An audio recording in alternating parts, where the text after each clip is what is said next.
Hi, this is Jack Canfield, and welcome back to Hollywood Live. My next guest is Kanta Motwani. She lives in Spain, also works around the world. She's an amazing person who works in the area of energy healing and alternative medicine. She's a facilitator, a trainer, a practitioner. She's a best-selling author and facilitator. You're quite an extraordinary person. We were talking before we started this, and I'm really excited to have you here as my guest today. So before we jump into my questions, just tell us a little bit about yourself and the work you do. Okay, I've been working in the field of holistic therapist and as a personal development coach for the past 6 years in Spain. I have my own practice, and I'm the founder of Surya Awareness Academy, where I help people raise their levels of awareness, understand who they are. I use transformational tools, healing tools and methods and techniques which have already been used by highly successful achievers and that I have actually personally applied in my life and that I continue using. So once they get to know who they are and understand themselves better, raise their levels of awareness, they know that suffering is just an option. Suffering is optional. I like that. Yeah, it's optional. I mean, suffering is at the root cause, just an option. They don't really need to live in a depression. They don't really have to, even if they have been through difficult relationships or they are facing challenges in their health or they are, they've been brought up in a difficult environment, they still know that they have the tools.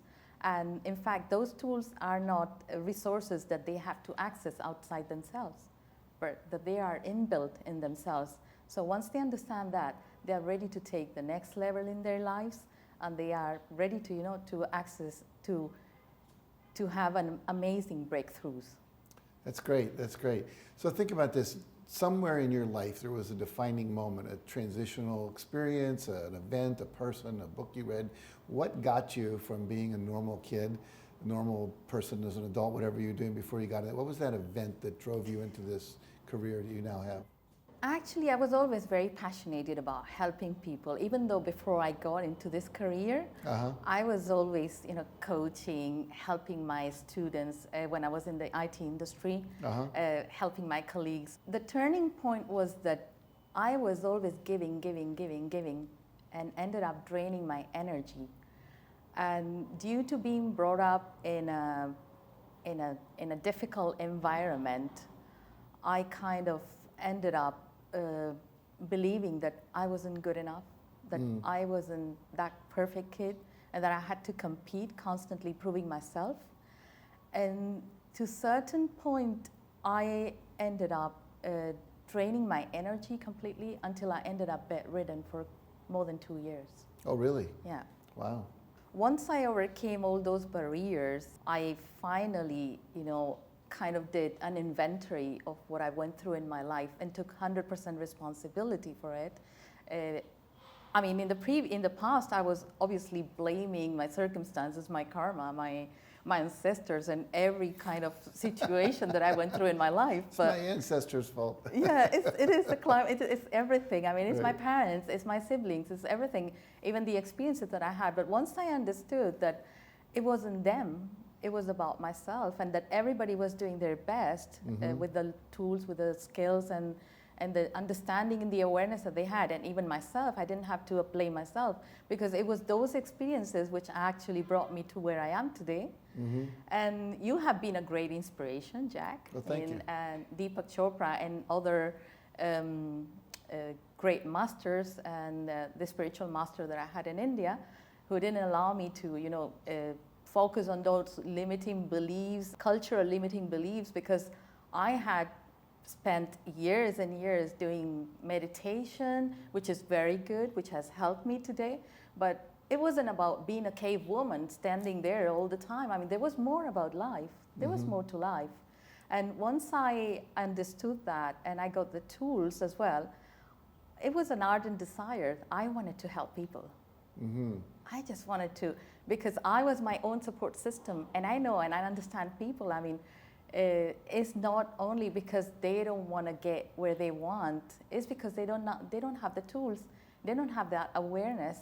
And so I decided I want to do that. I want to inspire people, empower people and help them get where they want. Okay, so most people watching this probably are not familiar with what energy psychology is, holistic therapy. What are some of the modalities you work with in that field?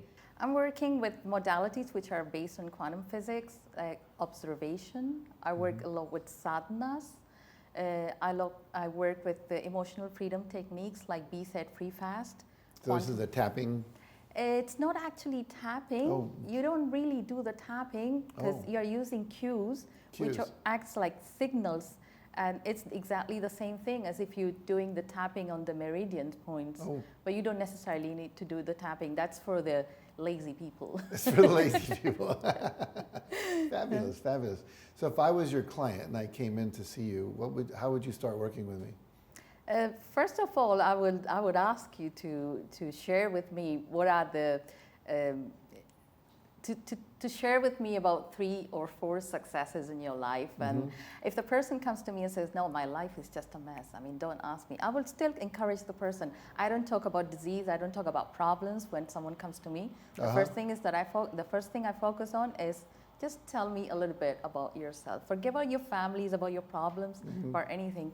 And then gradually when the person shares, because we always have something good about ourselves, even though if due to circumstances somebody has just put us down, we always have something. So I go from there and then I try to check the profile of the person. What is the person? What are the needs of that person? And listen to that person. But I don't go very much into focusing on the problems. Right. I try to draw that person into focusing on solutions. It's good to clear past patterns, negative experiences, but it's not about just dwelling into the past and creating a bigger morphic field of what there is already. I rather use tools which are actually empowering and not necessarily make the person look at their past, but just move out from there, take those experiences and move further to achieve their goals and their dreams. If it comes to physical pain, I always help the person identify what's the root cause of the problem. And we start clearing that. I mean, we work together as using a holistic approach. The person is not a patient for me. It's just a client. It's just a person. So give me an example of, from your practice, it comes in with pain and you go back to the root problem. Give us an example of what that might be like. If I'm using an approach which is, for me, very, very transformational, I just ask them to close their eyes and identify the problem or the pain. Even if they are dissociated from the problem, there is always a symptom in the body. And I just start initiating what is quantum entrainment, for example. I get into a very deep level of relaxation, and that's actually not transmitted to the person because I'm connected to the person. I'm not separated from the person. We are one energy, we are a unity. So the person starts automatically experiencing the same deep relaxation. It doesn't necessarily need to be exactly the same level. The person is just experiencing what it is. And as the person opens their eyes and gets back to that, the current moment, the current reality, he or she will just go back into the problem and they won't be able to identify it. So it kind of erases the information from the cellular memory. So it disappears it in a sense. Yeah, it disappears. It releases it. It releases it completely. Nice way to say it. Very good, very good. So I have another question, because I think it's an important question for everyone listening, because you're very successful. And if you were to go back when you were first starting a career with what you know now, what would you advise that younger you, knowing what you know now? What advice would you have given her that might have helped her get where she is now faster or with less pain, less struggle, less difficulty? I would focus on 3 assets which were there, were ingrained in me, I would say. And I would suggest everyone to focus on that as well. It's something that we all have. It's something like it's there, but we need to develop and grow constantly. It's faith, perseverance, and patience.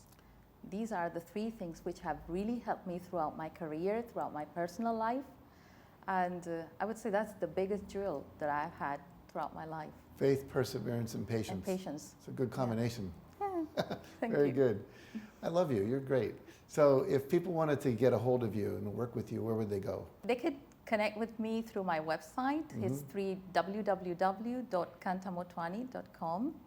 I'd like to share with them a set of 10 powerful rules to overcoming negative experiences, which I have followed in my life and that I still continue practicing to be where I am today. Very good. And now you're a co-author of this book, The Soul of Success. Yes. So very good. People can get a hold of that at Amazon.com, and it's your website as well, I'm sure. Yes, they can also download the chapter if they want to know more about me and about the experiences that I went through and that actually molded me to who I am today. They will find a lot of strategies there in the chapter as well that they can follow, and they can start changing their lives and take charge and start owning their power right Very away. good. Yeah. All right. So if you want to own your power, have a more fulfilling life, heal all that stuff that's stopping you from creating that, this is a person who can help you do it, Kanta Motwani. So check her out. Go to her website, read her book. This is Jack Canfield. Stay tuned. We'll be back after this message.